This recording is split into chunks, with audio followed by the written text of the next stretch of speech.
meu Deus falou comigo naquela madrugada. E não foi também uma imaginação. Eu estava no meu próprio juízo quando Deus falou comigo. Eu estive durante um ano, meus irmãos, pastoreando a igreja, nossa igreja Deus e Amor, em Maceió, estado de Alagoas. E quando nós chegamos ali, nós enfrentamos ali uns pequenos problemas, porque realmente ali tinha bastante irmãos na igreja que estava fora da doutrina de Jesus Cristo que nós pregamos na igreja pentecostal Deus e Amor. E eu comecei a orar, a buscar a Deus. Se chegasse logo e já aplicasse a doutrina, nós iríamos perder muitos membros da igreja. Mas nós começamos a orar e fazer campanha de Pentecostes com a igreja. Oração, pregava avivamento, chamava os irmãos para frente, orava. Durante 20 dias, nós estávamos ali pregando e fazendo culto de avivamento com aquela igreja. Aí de repente chegou o dia em que eu iria ministrar a primeira Santa Ceia ali naquela cidade, naquela igreja. Irmãos, no sábado, só Deus sabia a angústia que estava dentro de mim em olhar e ver realmente a igreja naquela situação em que estava.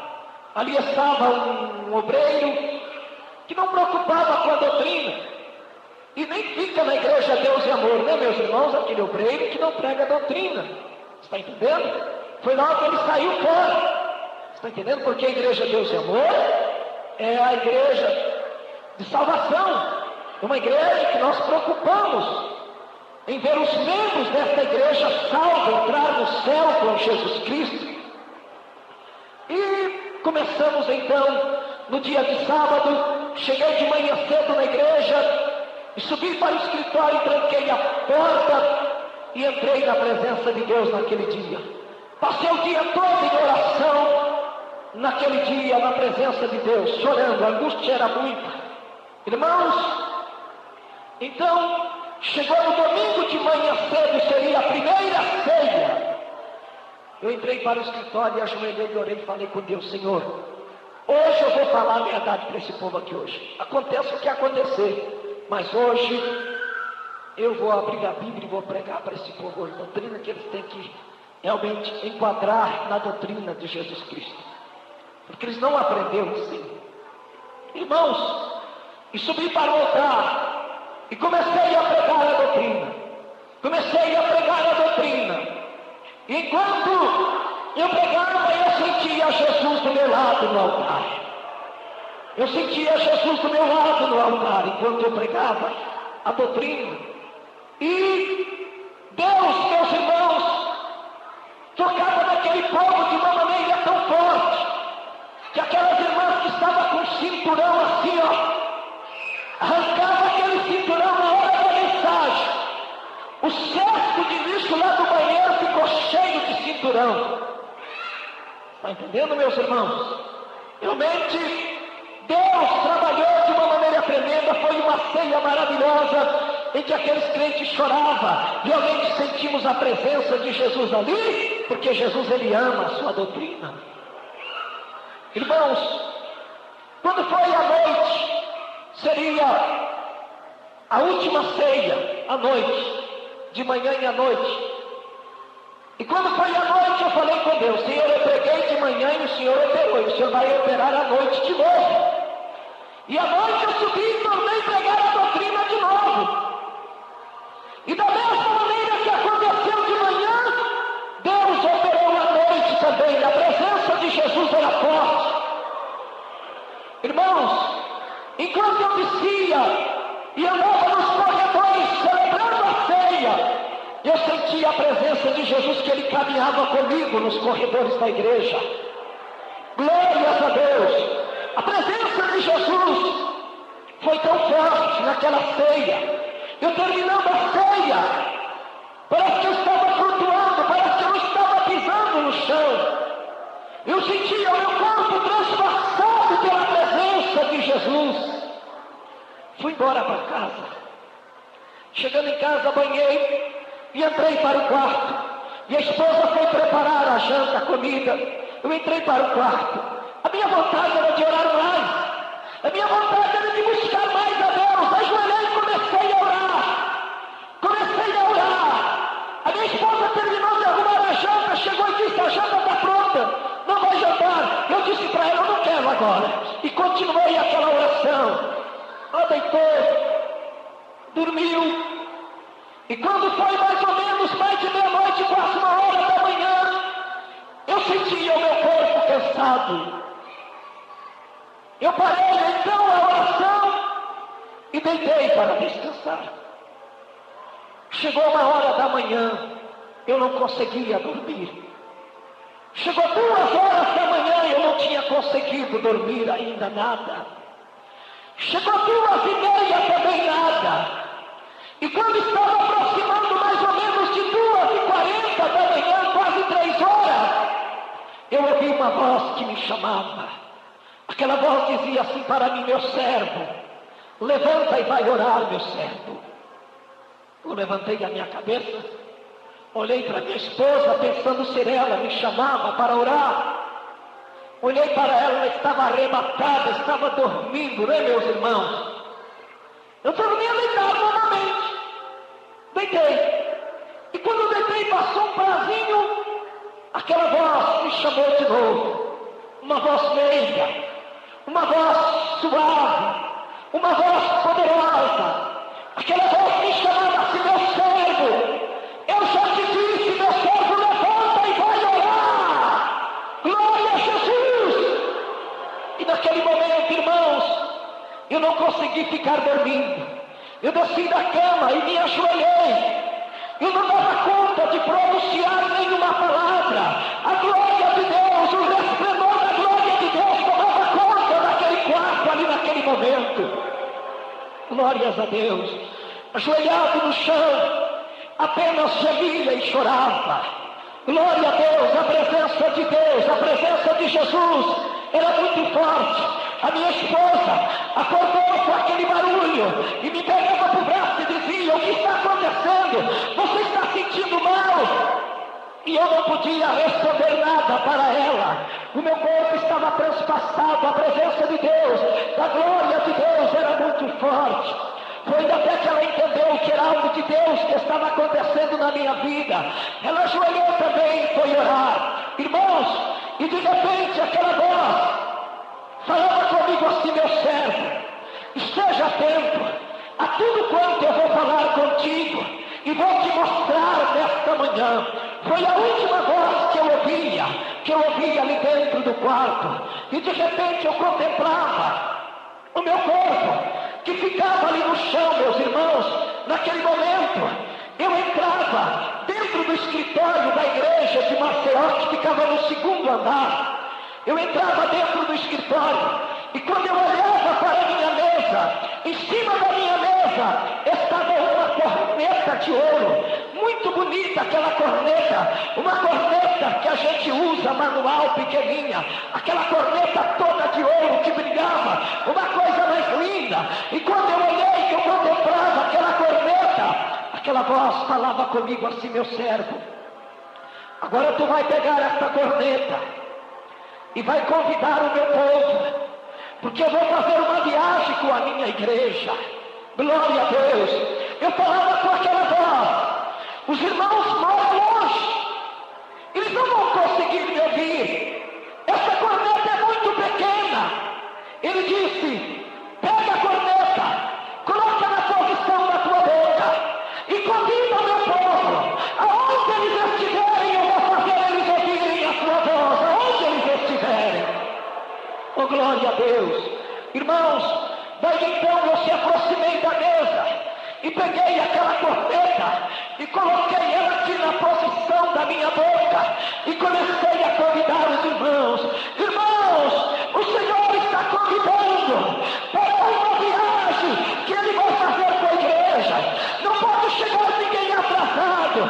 Venha depressa, meus irmãos, venha correndo. quando eu terminei de convidar os irmãos para aquela viagem, que eu descia as escadarias do escritório e chegava no solo do salão, o salão já estava tomado pela multidão, irmãos. Pela multidão. A nossa igreja em Maceió é bem grande, viu, meus irmãos?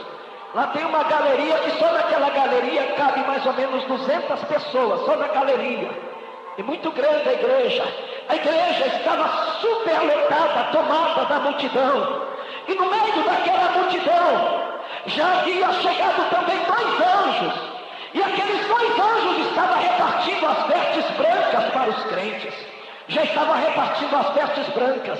E no momento que eu entrei no salão, eu já pedia para os obreiros e as obreiras: irmãos, por favor, me ajude aqui depressa.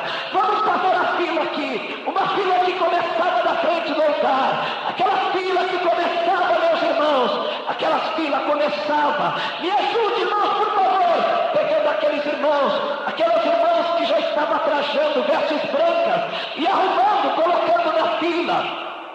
E a fila, cada momento ia crescendo mais a fila de pessoas de vestes brancas. Meus irmãos, nós arrumamos a fila e de repente chegou uma obreira. Aquela obreira chegou para uma jovem ali da igreja. Chegou para aquela jovem e disse: irmã, entra depressa na fila. Aquela jovem baixava a tua cabeça e começava a chorar. A obreira insistia com ela: irmã, por favor, irmã, entra depressa na fila, entra logo na fila. Aquela jovem começou a chorar, as lágrimas desciam, e ela respondia para a obreira: eu não posso entrar na fila. A obreira disse: mas por que tu não pode? Entra logo na fila. A moça dizia: somente pode entrar na fila quem está trajando vestes brancas. Meus irmãos, ali naquele momento começou uma grande tribulação ali dentro. Aquela jovem apontava para um jovem e dizia: uma fúria terrível, você é culpado, foi por causa dos favores escandalosos. Eu falei para você, mas você insistiu, e agora vamos ficar, nós recebemos as vestes agora. O que vai ser de nós agora? Irmãos, tinha esposa que chegava e apontava para o esposo e dizia: está vendo? Agora nós vamos ficar. Nós não recebemos as vestes brancas por causa das brigas lá dentro de casa, das confusões lá dentro de casa. Impediram de nós receber as vestes brancas. E agora o que vamos fazer agora? Irmãos, e de repente nessas alturas a fila já estava grande. E quando nós estávamos terminando de fazer a fila, um ônibus encostou na porta da igreja. Um ônibus que brilhava como um cristal. As rodas daquele ônibus eram de fogo, não pisava no chão. O ônibus encostou. E quando ele encostou, o condutor do ônibus, o motorista do ônibus, ele estendeu a sua mão e disse: venha, meu povo, venha, porque a viagem é longa, venha. A porta do ônibus se abriu e eu entrei para cumprimentar o motorista do ônibus, o condutor do ônibus. E quando eu me aproximava, eu reconhecia que o condutor daquele ônibus era o nosso Jesus, que estava naquela viagem. Glórias a Deus, aleluia.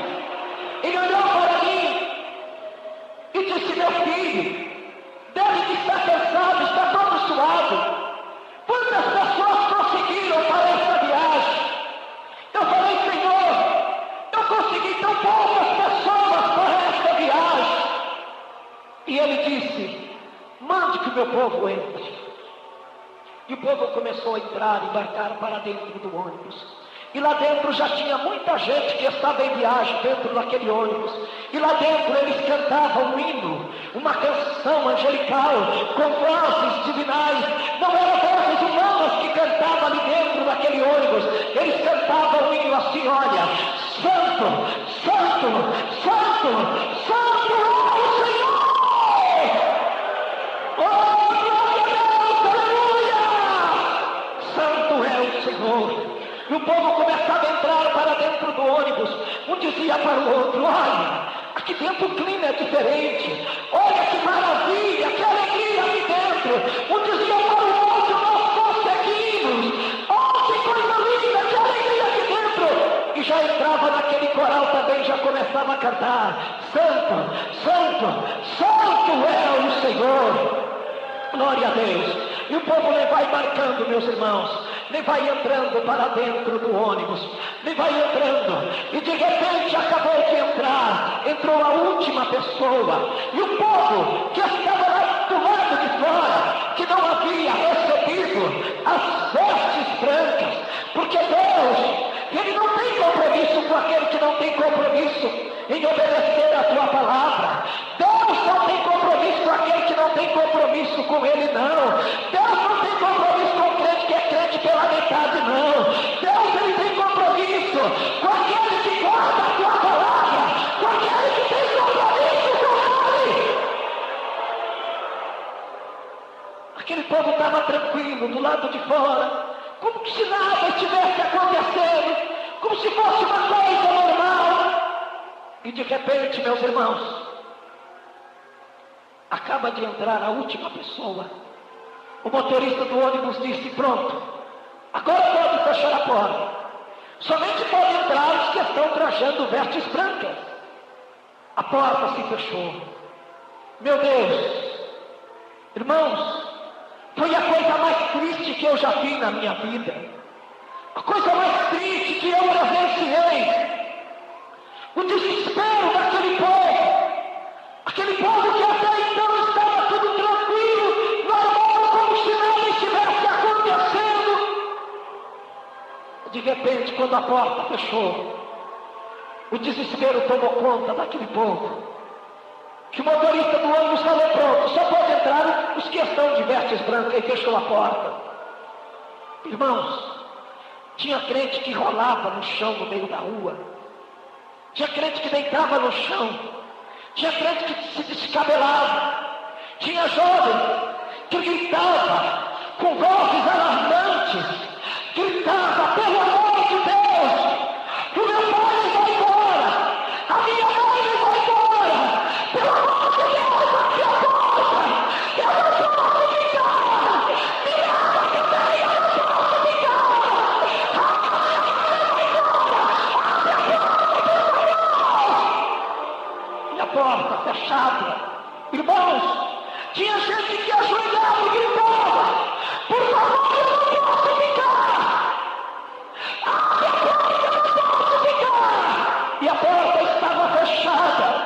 Ah, meus irmãos, tinha pessoas que diziam para o outro, com vozes de tristeza, dizia: agora não adianta mais, foi Jesus que voltou e levou a sua igreja, foi Ele que voltou, nós não preparamos. Quantas vezes que o pastor estava pregando e nós estávamos do lado de fora conversando, nós não preparamos a nossa vida. Quantas vezes que o pastor pregou que tinha que ser cheio do Espírito Santo, que tinha que ter um compromisso com a palavra de Deus, e nós não quisemos obedecer. Agora sim, agora não adianta mais, agora nunca mais, nunca mais.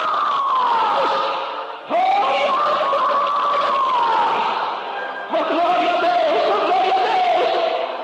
Irmãos, enquanto aquele povo gritava e lamentava, o motorista do ônibus olhou para aquele povo, gritando, chorando, desesperado. Ele olhou para eles e fez assim com a cabeça, e lágrimas começou a descer.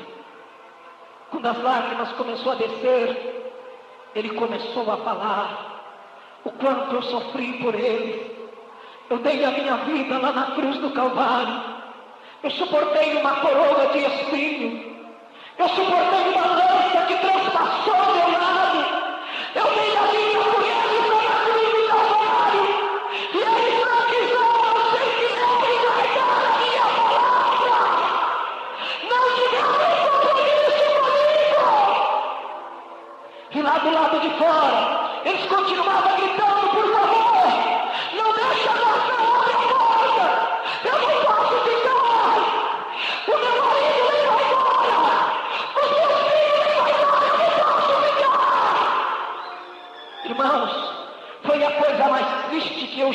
na minha vida.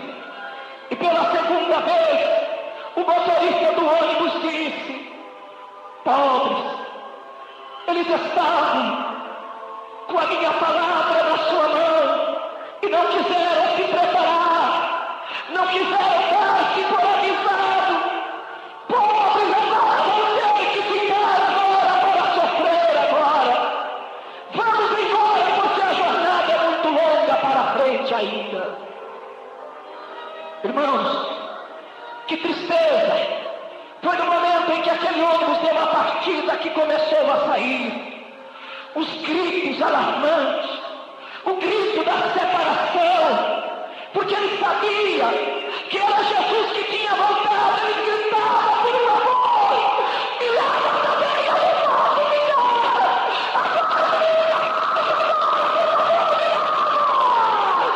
Oh, glória a Deus! Oh, glória a Deus! Aleluia, Jesus, aleluia! E o motorista disse: vamos embora. A jornada é longa para frente. Seria impossível eu descrever em palavras aos irmãos os lugares, as cidades onde nós passamos. Tinha igreja, irmãos, tinha igreja que nós passava, nem o pastor da igreja estava esperando, meus irmãos. Nem o pastor da igreja estava esperando, não tinha ninguém aguardando. Uma das maiores igrejas em Maceió, que tinha tantos mil membros, tinha 16 crentes de vestes brancas, que estava ali aguardando o ônibus, esperando, que estava trajado de vestes brancas. Uma multidão estava ali, mas tinha 16 pessoas de vestes brancas. E quando o ônibus encostou, o motorista abriu a porta e mandou que eles entrassem, somente os que estavam trajando vestes brancas. Que desespero, irmãos, para aquele povo que ficou. O motorista disse mais uma vez: pobres, estavam com a minha palavra nas suas mãos e não quiseram obedecer, e agora vão ter que ficar. Vamos embora. Irmãos, passamos por vários lugares, várias cidades, para nós concluirmos. Chegamos no ponto final da viagem. Ele disse: pronto, aqui agora é o ponto final da viagem. Abriu a porta e disse: pode descer, meu povo. E o povo começou a descer. Olhava para a cidade, para aquele lugar. Um olhava para o outro e se admirava e dizia: olha que cidade bonita, olha que lugar maravilhoso, o clima aqui é diferente, olha as ruas da cidade, que lindo, que maravilhoso. Irmãos, o motorista do ônibus me chamou e disse: olha para a cidade, meu filho. Irmãos, são lindas as maravilhas que tem preparada para nós ali no céu. São coisas maravilhosas. A cidade onde nós vamos morar é um lugar lindo demais. O clima ali é diferente. É um lugar de paz. É um lugar que não tem ódio. É um lugar que não tem tristeza. É um lugar que não tem sofrimento. É um lugar de paz, aquele lugar ali. E de repente, ele me chamou e disse: pronto, agora eu vou te dizer uma coisa. Você vai ter que voltar para trás novamente. Aí foi luta, irmãos. Aí eu falei para ele: eu não quero voltar mais para lá. Eu não quero voltar porque lá é só luta. Muitas tribulações lá, eu não quero mais voltar para lá. Eu quero ficar aqui mesmo, nesse lugar maravilhoso. Ele disse: não é hora ainda, meu filho. Não é hora. Tu vai voltar. E tu vai contar esta visão, tudo que eu te mostrei, que eu falei contigo. Volta e conta para o meu povo lá na terra. Através desta visão, os desviados vão voltar novamente para os meus caminhos. Aqueles que estão fracos na fé, que estão sendo crentes mais ou menos, eles vão ser renovados, meu servo, através desta visão. Eles vão despertar. Será um grande despertamento lá na terra, esta visão. Volta e conta para o meu povo. As almas vão se converter através desta visão. Irmãos, e quando eu me despertei, eu estava levantando do chão. Eu estava levantando. Aí está, meus irmãos, a visão de Deus. Não foi um sonho, Não foi uma imaginação, eu estava acordado quando Deus falou comigo. Todos falam glória a Deus. Quem tem ouvidos, ouça o que o Espírito diz à igreja. Glória a Deus. Eu quero, neste momento, abrir um espaço para as pessoas que são crentes, mas é aquele crente mais ou menos, não tem certeza de salvação, de vida eterna. Eu quero abrir uma oportunidade para você vir aqui na frente do altar, aqui agora. Eu quero orar em seu favor. Eu quero te ungir com azeite santo, para Deus confirmar na sua vida aqui nesta noite o grande perdão divino de Deus na sua vida.